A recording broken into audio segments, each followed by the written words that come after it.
Before the Rings of Power, there were the Silmarils. Before Sauron, there was his master Morgoth. Before Aragorn and Arwen, there was Beren and Luthien. Join us as we explore Tolkien and all the ages of Middle-earth with your hosts from theonering.com, Jonathan Watson and Michael Grumbine. Welcome, everybody, to episode 124 of Exploring Tolkien. Very nice. Not something I've said very often, but maybe I will say that a little bit more. Our episode number is important. A lot of podcasters think they are. I kind of like the point that this is more The Hobbit number 13. This is our 13th episode on The Hobbit, and we're only in chapter 5, which this week is Riddles in the Dark. Riddles in the Dark, with my co-host Glip. An inside joke, which if you listen for 20 minutes or more, you will understand. I'm here dealing with my miserableness as I deal with Glip in this thing. All right, that's all I bring. I bring miserableness to the world. We're gonna get into who Glip is and miserableness and the miserabler things of this chapter. So thanks everybody for joining us. Hey, we had a Monday night chit chat with a bunch of our awesome listeners.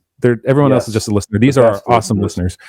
So yeah, it was a fun chat. We went from everything, obviously we had to bring up the Rings of Power a couple times, a lot about the Hobbit, even got into some George MacDonald. So it was a really good, deep conversation. Went through a lot of things, and I will say I did get our Hobbit fact from AJ in our chat on Monday. If you want to join that chat, you can become a member of our awesome listener group by going to theonering.com/member. or theonering.com/Patreon. The first month is free if you do that. And you get our extended podcast. We talk about that. We have a monthly meetup. Our next one is on December 30th, Monday, December 30th at 9 p.m. Eastern. So if you want to join that, become a member.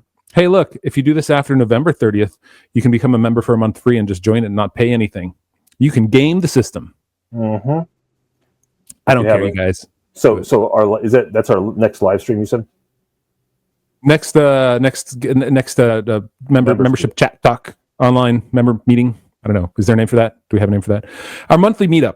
That's what it is with our awesome listeners. So go to theonering.com/member, get our extended podcast. This week we're talking about what our least favorite riddle is. I want to talk a little bit also about, well, we might get into it, but I want to talk about what my reaction to the riddles was the first time I read it and what my least favorite one is. I'm sure you have a least favorite one too. But, I do. Yeah. So we'll get into that. Theonering.com/member, theonering.com/Patreon. Okay, so we have to start each week with Hobbit Facts. So, in 1938, Allen and Unwin, the publishers of The Hobbit, they had negotiated the publication of a German translation of The Hobbit with another publisher there called Rutten and Learning of Potsdam.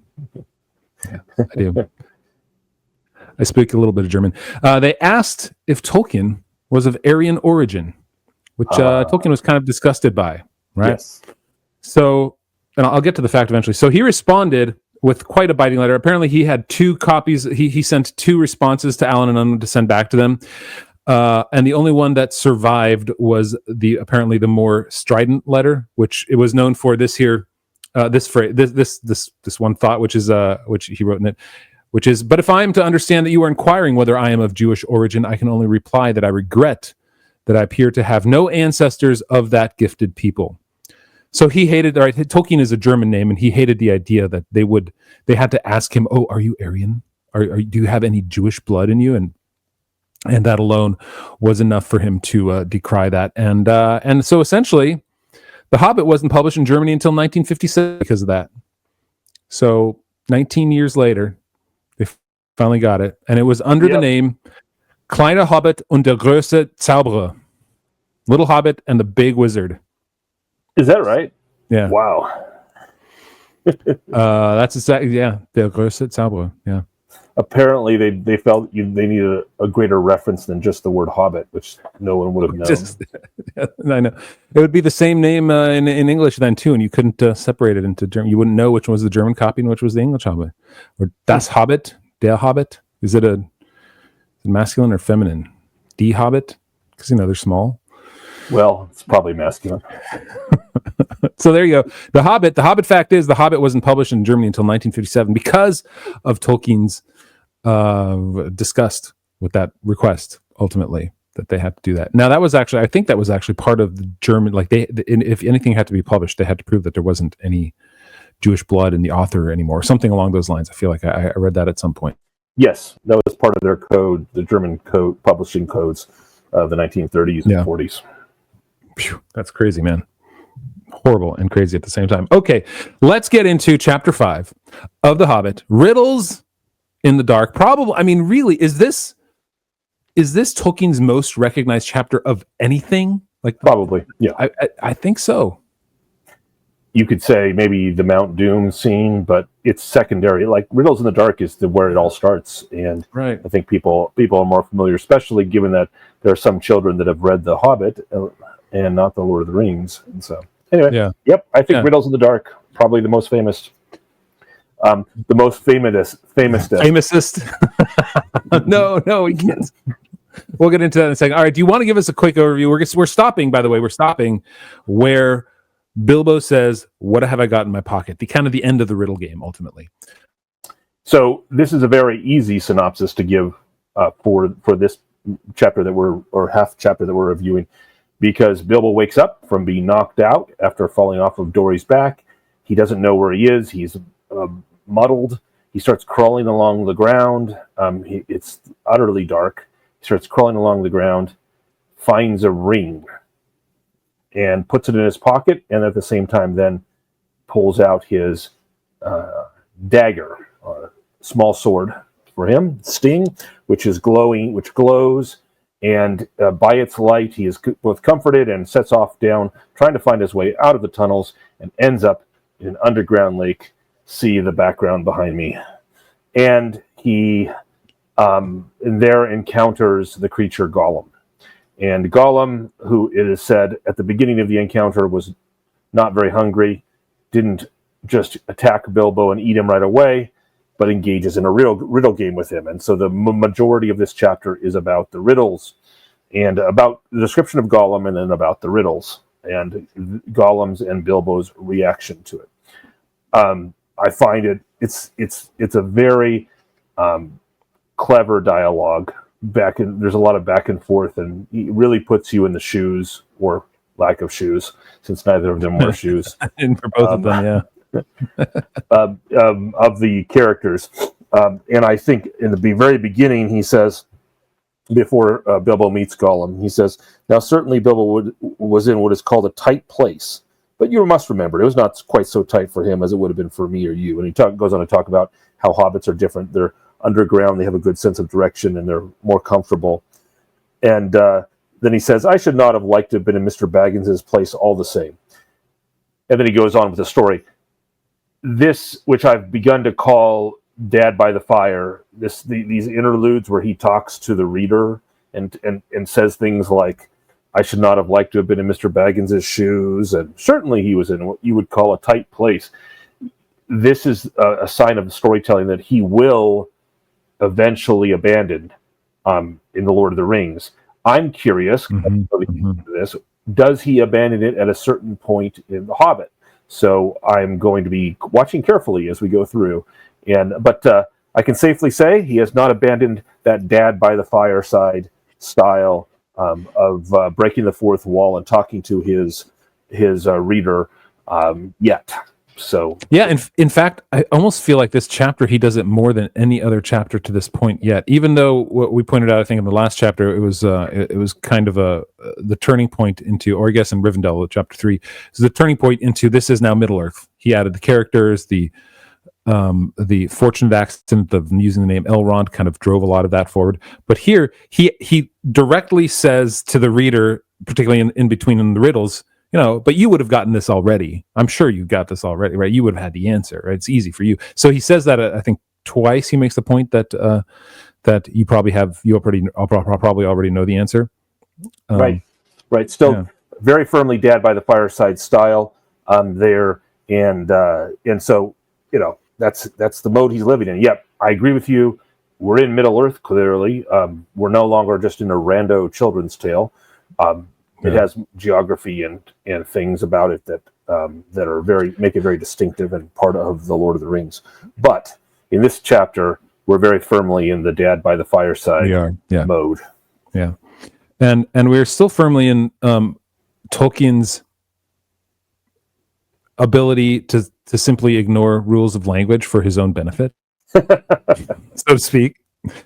And I love pointing out my favorite prose, and I think this is it. So I'm going to read this line. This is when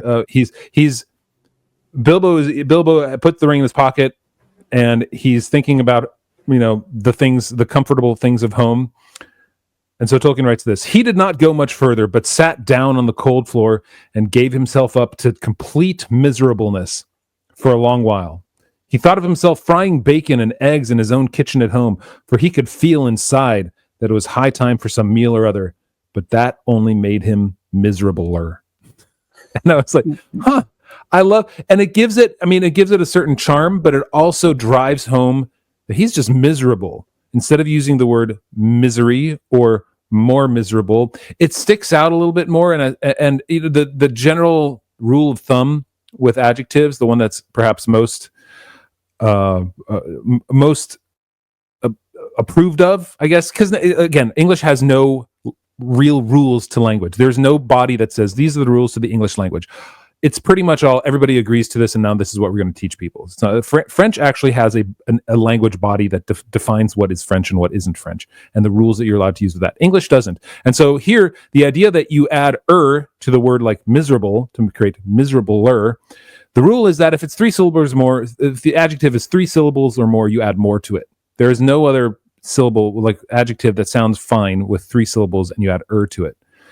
And so you have 2, pretty much everything that has 1 syllable, you add er to it. But here Tolkien's like, no, I'm going to use the word miserable, and I'm going to point out how completely miserable he is. We don't use the word misery. We use miserableness. We don't use more miserable. We use miserabler. So it kind of sticks out, and I like that. So is your thought that he's doing this on purpose by the oddity of what he's a philologist. He knows the rules of English, such as they are, or customs, as you pointed out. There's no hard and fast rules. He knows the customs of English. He's clearly breaking the customs.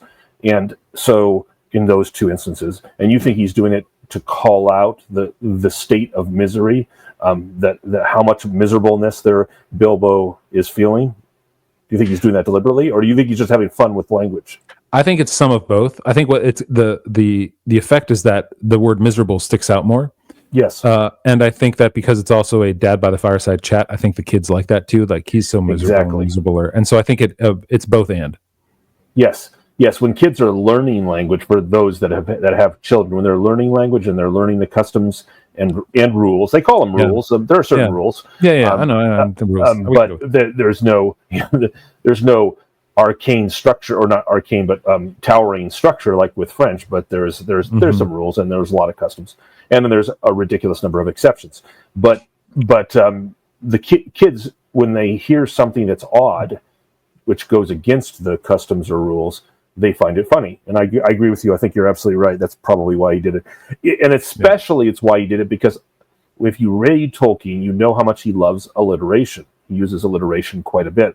He had a chance for quite a smooth alliteration at the very end in that last part of the sentence that you read. He could have said and been both grammatically correct and used alliteration, but that only made him more miserable. He would have got 3 M's out of that in 4 words. But instead, he just he dropped the more and went with miserabler, an invented word that nevertheless is perfectly understandable. Yeah. So he was miserable, but he needed comfort. And what does he reach for to get comfort? His pipe. But it doesn't bring him any comfort. What? Matches. There was a side note about that, about how this is an anachronistic mention. Like they always light fires with tinder and flint. But this one time he mentions matches, that he's looking for matches in his pipe tobacco. Yeah, but it doesn't bring him any comfort. In fact, he does point out that striking matches and the smell of tobacco would have brought him. Would have brought on him out of dark holes in this horrible place, the horrible things of the world, the dark, slimy things. But what's really interesting, right? Because so let's say his bag inside brings out the desire for smoking and food, right? He wants the comfort of that. But then what really brings him comfort is his Tookish side, because he touches his blade, he touches Sting there, and he brings it out, and he finds it, he draws it out. It's shown pale and dim before his eyes. So does an elvish blade too, he thought, and goblins are not very near and yet not far enough. But somehow he was comforted. It was rather splendid to be wearing a blade made in Gondolin for the goblin wars, which so many songs had sung. So I thought that was cool. Like he wanted to be, he wanted to be an adventurer. And the one thing in this adventure that brings him comfort is the sword, not the smoke. Yeah, that's very cool. Very cool. I found on a very odd parallel, because I've recently reread the Moria passages in the Fellowship of the Ring. Mm-hmm. In this chapter, Bilbo mentions things crawling out of dark holes more than once, 2 or 3 times. He alludes to them 3 times. And I was reminded, it was interesting, where just because I'd recently reread the Moria passages, that's what Pippin is obsessed with the dark hole when they first enter Moria. That the movies conflate it, the dark hole, from two places in Moria, from the Tomb of Balin and the first night that they spend, which are 2 different places. Mm-hmm. But Pippin is just obsessed with the idea of wondering. He drops a stone down it, wondering how far it is, and then he sits and tries to sleep at night thinking about the dark things that are going to come crawling out of that hole, that unknown hole. And specifically in this passage, it says, goodness knows what the striking of matches and smell of tobacco would have brought him out of the dark holes in that horrible place. And then later on it says, he says, of these he took no notice. These are the holes and passages, except to hurry past for fear of goblins or half-imagined dark things coming out of them. So there's one more place when he gets to the lake where it talks about dark things crawling out of the lake. So this idea, hobbits are rather obsessed, it turns out, with dark things crawling out of holes, things crawling out of dark holes.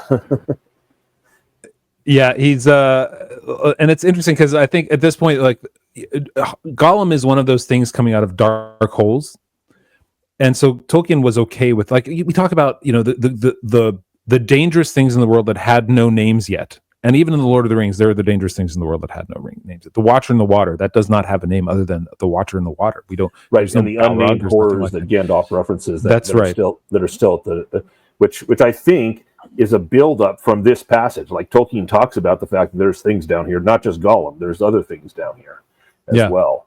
Yeah. And this is the Misty Mountains, which is the same mountain range that Moria's in. So this is a theme in Tolkien.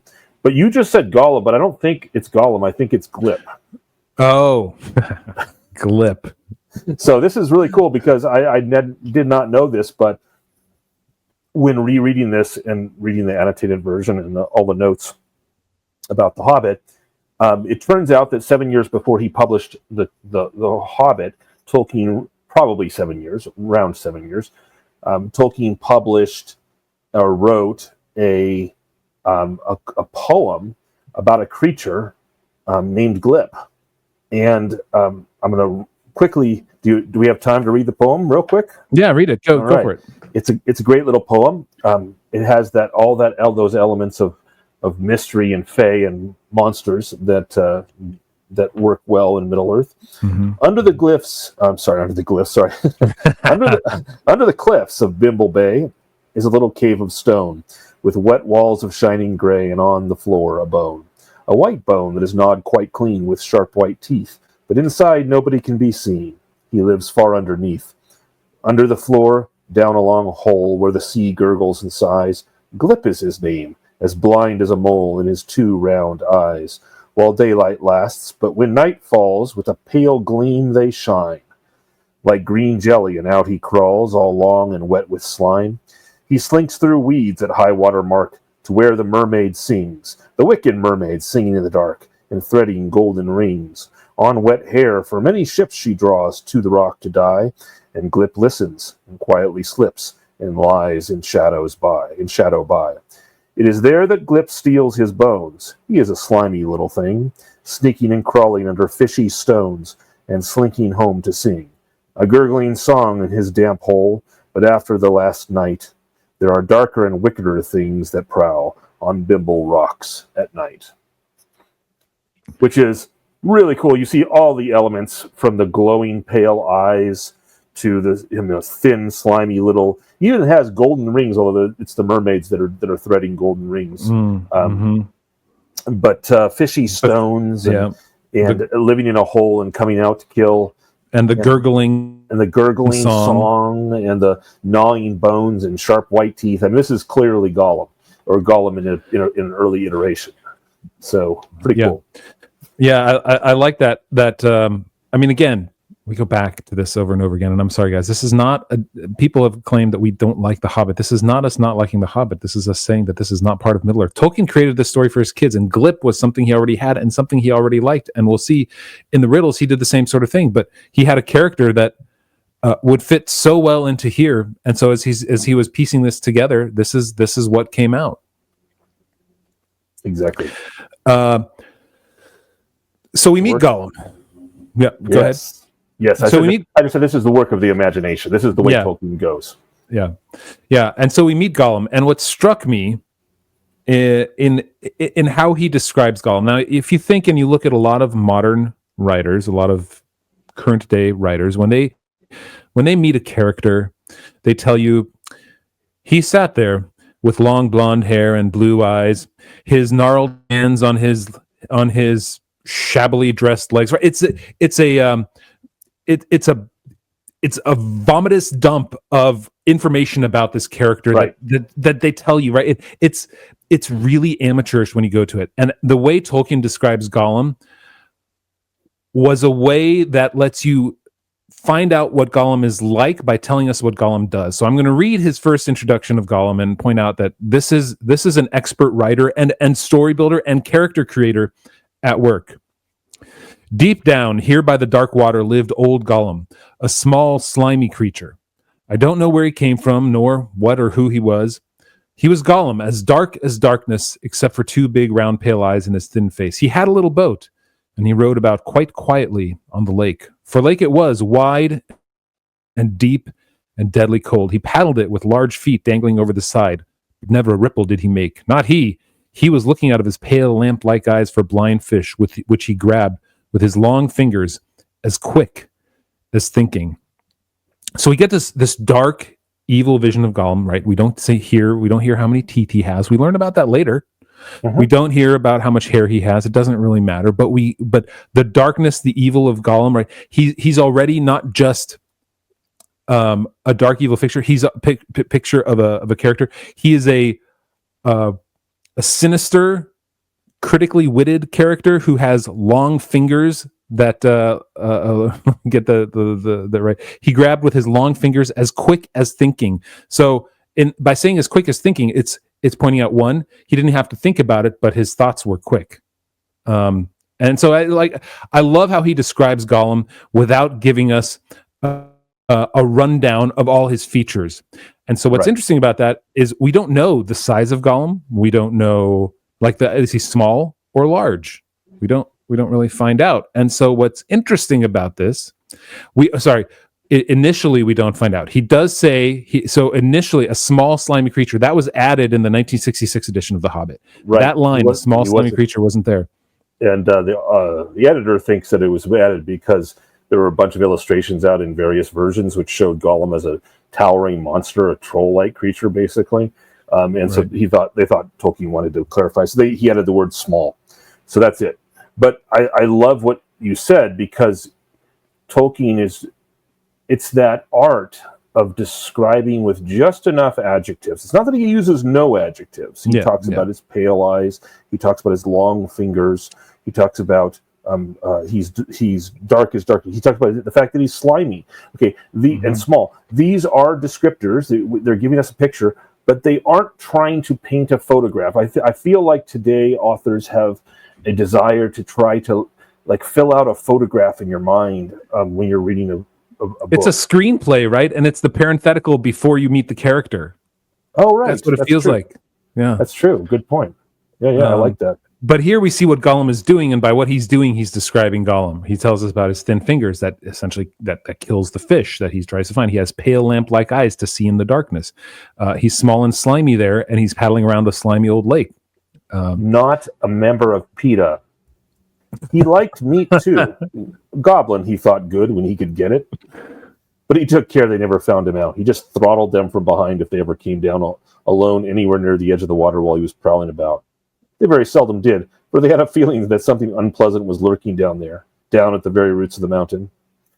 So it's this tale of action and his effect on others. And so Tolkien uses just enough adjectives to get our imagination fired up, give us an impression, a very unpleasant impression, I might add, but in a variety of ways. But, up comes Gollum. And he is more fearsome than the goblins we've already met, because the goblins fear Gollum. That's right. And so now Bilbo has met all the worst goblins. He hasn't met them. He died. He got knocked relatively early. But he has seen the danger there, and now he sees something even more dangerous that the goblins are afraid of. So now we're in a place like, holy crap, this is horrible for him, right? And I like that he does that without telling us how bad Gollum is. He tells us that the goblins fear Gollum. Yep. Because of that. So it drives us into that area as well. So that leads us into the riddle game and Gollum discovering Bilbo, right? Gollum is hungry, but he's trying to figure out if he's hungry enough to take out Bilbo, because now he sees the sword, is like, is he worth it? Right. And I like the reference. Tolkien uses it's a few times that he references Gondolin. So he's definitely bringing in Middle Earth into this over and over again. And Gollum doesn't quite like it. I find it fascinating, Gollum's opposite traits. So he's this murderous creature. He kills and murders things that are sentient, even, and eats them. So he's slimy. He's a horrible monstrous. But he's little and he's pathetic, and there's other things that he evokes, not just disgust. And he eventually will evoke pity in Bilbo, and the fact that Tolkien can write a character that's both a psychopathic murderer, basically, like he literally eats babies when he comes out of the Misty Mountains, as we're told later on, and who's also able to be pitiable and pathetic, I just think it's a fascinating exercise in true subcreation, that he can create a character so opposite in a lot of ways. It's a character that we can say there's glip, and I didn't find any information about Gollum being inspired by any other necessary characters that he'd come across before either. And so this is something completely out of his own imagination. There's no other progenitor to this, like there was with Gandalf, and even Bilbo, and even the trolls, and all the dwarves. Right there, you could have a through line to where this came from, but Gollum is completely new and completely different. And I think he was a big reason why a Lord of the Rings film was not successful originally, and it wasn't until Andy Serkis did Gollum that I think people were like, "Oh, okay, that's now Gollum on here." Although I will say that Tolkien reading Riddles in the Dark has Gollum really, like, he heard Gollum in his head really well. However, Gollum was supposed to speak. So if you can come across that, and I have a copy of it, maybe I'll post it on YouTube at some point. But and I'm sure it's already there if you look up Riddles in the Dark Tolkien. But he speaks it so well. Gollum is such an iconic. I don't know. He's probably one of the most iconic villains in all of literature of all time. Absolutely. At this point. Absolutely. He's more iconic even than Iago, who's probably the evilest character. I thought you meant the bird from Aladdin. Named after Shakespeare's villain in Othello. But yes. So we have 9.5 riddles then that are told. Half because the last riddle isn't a real riddle. So the "what have I got in my pockets" is "what have I got in my pocket" is not really a riddle. But so I've always found it fascinating that Bilbo wins by cheating, and I have something to say about that.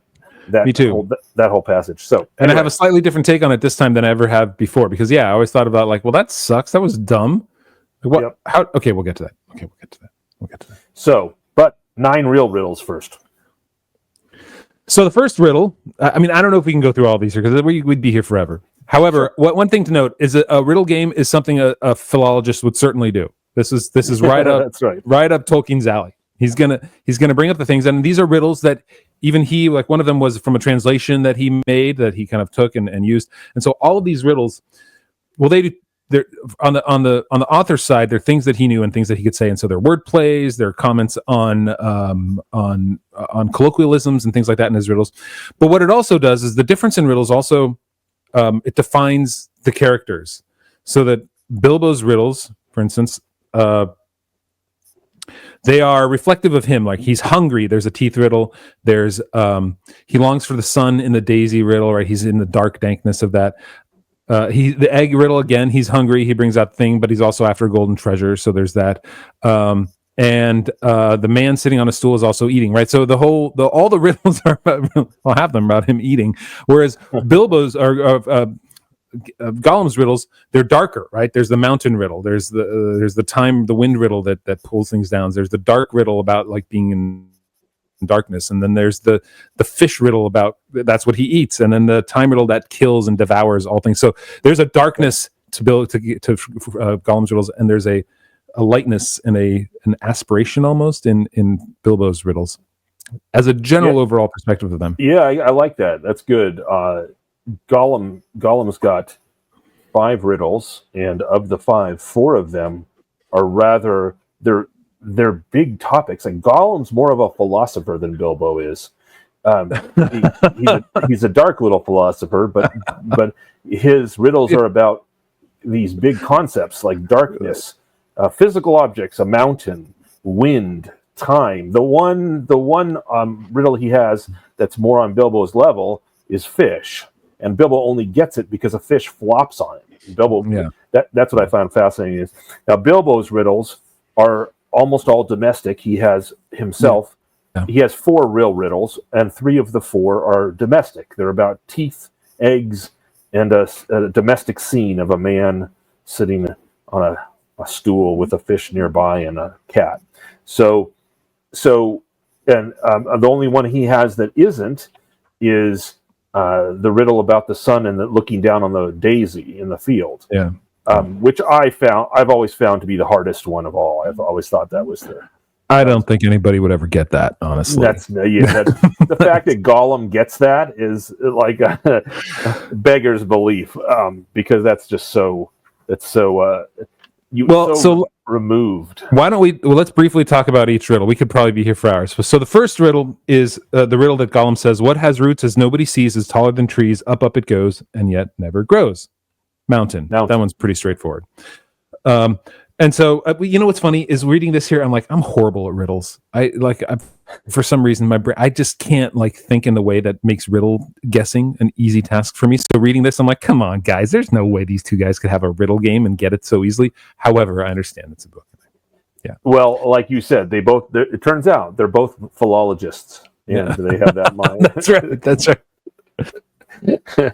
So, since they are actually the author, but absolutely true. This is a game. Now, some of these are variants on well-known English riddles, and so knowing them isn't a matter of you figuring out from the words what they're about, but just understanding these old references and hearing them before. And so that's fair enough. Yeah. I don't think I would have gotten the egg one either if I just had to figure it out. That's a pretty cool one. I like that one. Yeah, I like that one. That's let me read that one. A box without hinges, key or lid, yet golden treasure inside is hid. That one's good. The other one that I think made sense to me the most is, of course, voiceless it cries, wingless flutters, toothless bites, mouthless mutters. Wind, because the muttering wind. The wind bites you, right, when it's cold. It flutters about you without wings, and it's voiceless, but it still cries. The wind is crying or keening or screaming or shrill, right? You use all those voice adjectives or adverbs not adverbs. Any descriptive the wind always has a voice whenever we describe it in ways, because it sounds like people when it is whistling through the dead leaves or the dead trees of fall, right? That sort of thing. So let's talk about the daisy riddle once, which is, an eye in a blue face saw an eye in a green face. That eye is like to this eye, said the first eye, but in a low place, not a high place. What? I read that. I remember reading that the first time going, oh, what? I don't think I even got it when he explained it. It's a daisy. Now, the thing to remember, daisy literally comes from the phrase day's eye. So that's where the word daisy comes from. And so, right, the flower, the petals open and open in the morning and close in the evening. So it's an eye opening and an eye closing. But again, only a philologist would actually be like, daisy means day's eye. So it's an eye, and the day is made by the sun. So we're going to have a riddle about the sun and the eye of the day, the daisy. Okay. Yeah, and the blue face, the sun is the eye, and the blue face of the sky, and the daisy is the eye, and the green face of the meadow, and that one's a stretch, but we'll go with it. I like the fish one. The fish one. Yeah. Alive without breath, as cold as death, never thirsty, ever drinking, all in mail, never clinking. I remember being a kid reading that and thinking it was so cool because I had never thought of fish scales as armor. Yeah. And I read this when I was 8 years old. And so, yeah, I mean, it hadn't occurred to me that fish, that scales are like armor. And I thought that was the coolest. So that was my youthful favorite. Yeah, and I think that's the one that makes the most sense as a new riddle as well. I feel like I've heard the time riddle before too, which is, this thing all things devours, beads, birds, beasts, trees, flowers, gnaws iron, bites steel, grinds hard stones to meal, slays kings, ruins town, and beats high mountains down.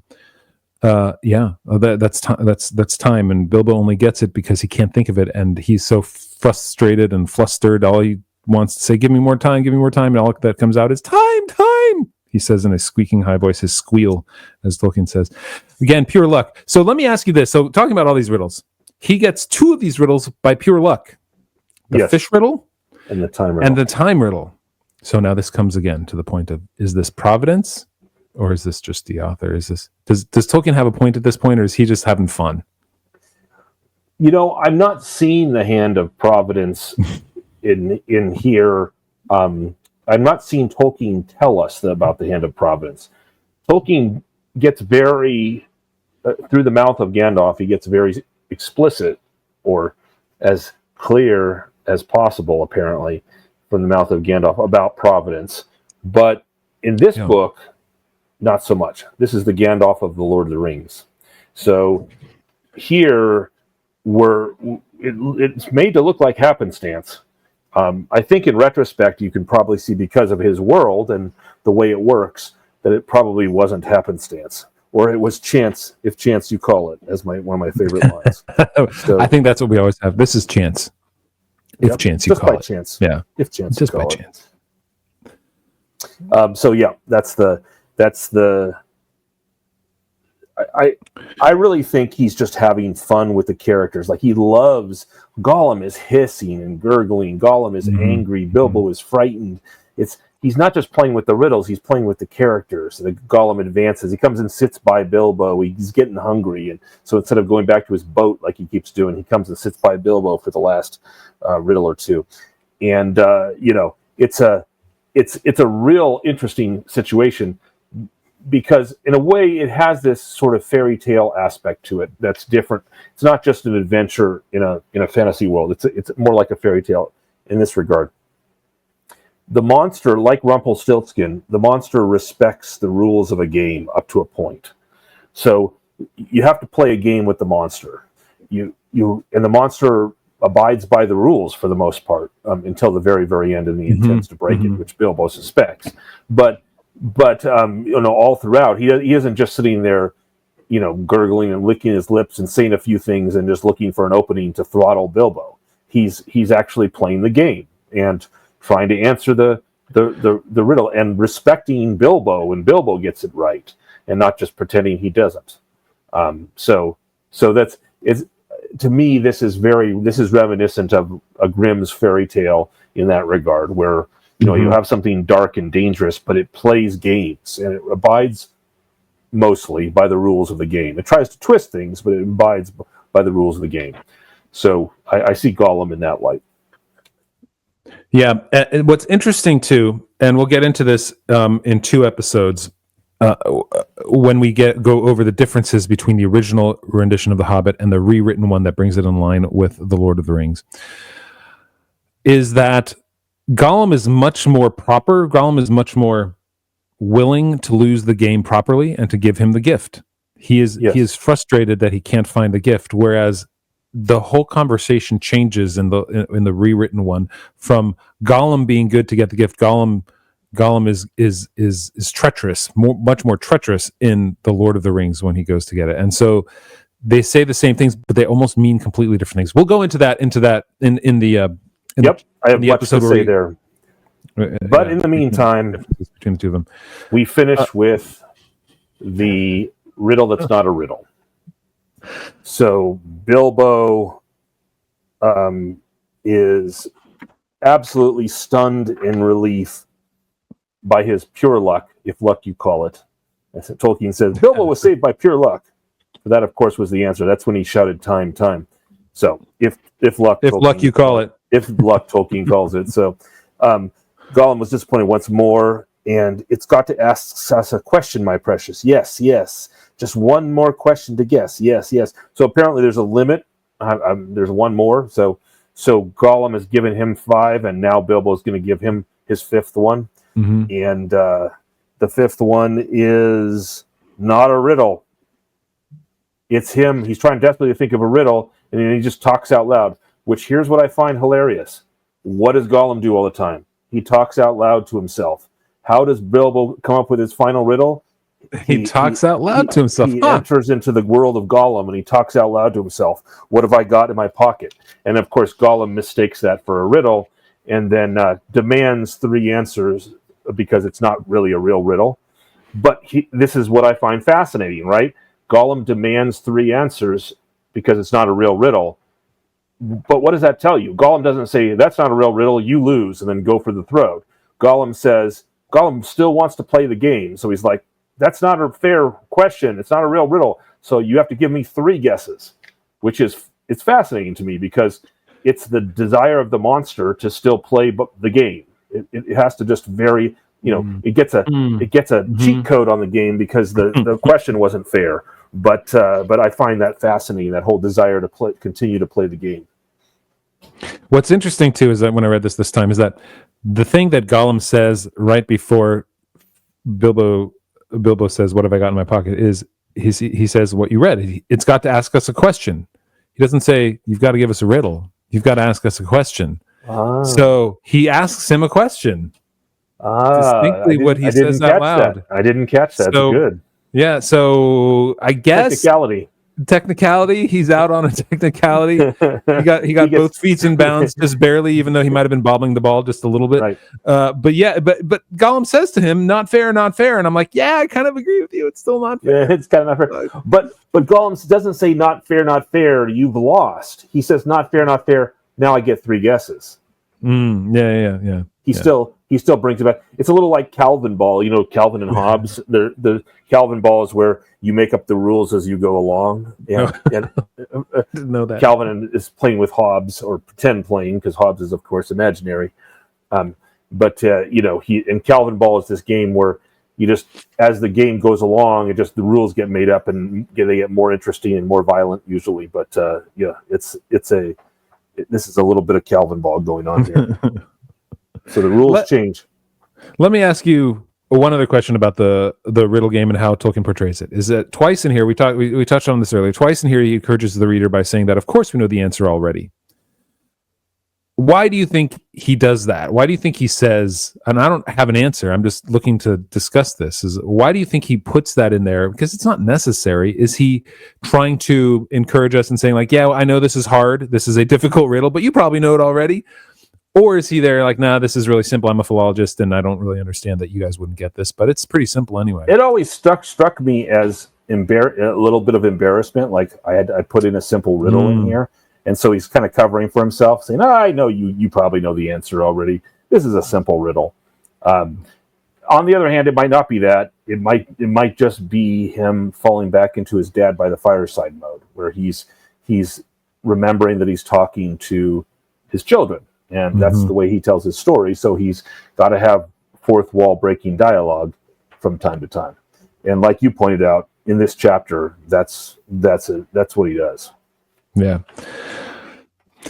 I don't like it, honestly. I mean, I like The Hobbit. I just don't like that it makes it stick out a little bit more when he says, "Oh, I imagine you already know the answer, or you can guess it as easy as winking." Like, well, I'm not that good at riddles. I can't guess it as easy as winking. Well, and here'll be my final thought about that whole issue in the chapter. Right around the time he publishes The Hobbit, he also writes on fairy stories, which, if you all haven't heard, go back and check out. We had 6 episodes, I believe, on fairy stories. Great essay. Really lays out Tolkien's whole worldview about the writing of fantasy literature, what makes it worthwhile and excellent, and his view about literature in general, and even its relationship with things like theater and movies and things. So fascinating, great stuff. He's formulating his thoughts on that at the same time. The Hobbit has this fairy tale breaking the fourth wall quality to it, where he keeps talking to the reader, he keeps talking to his listener.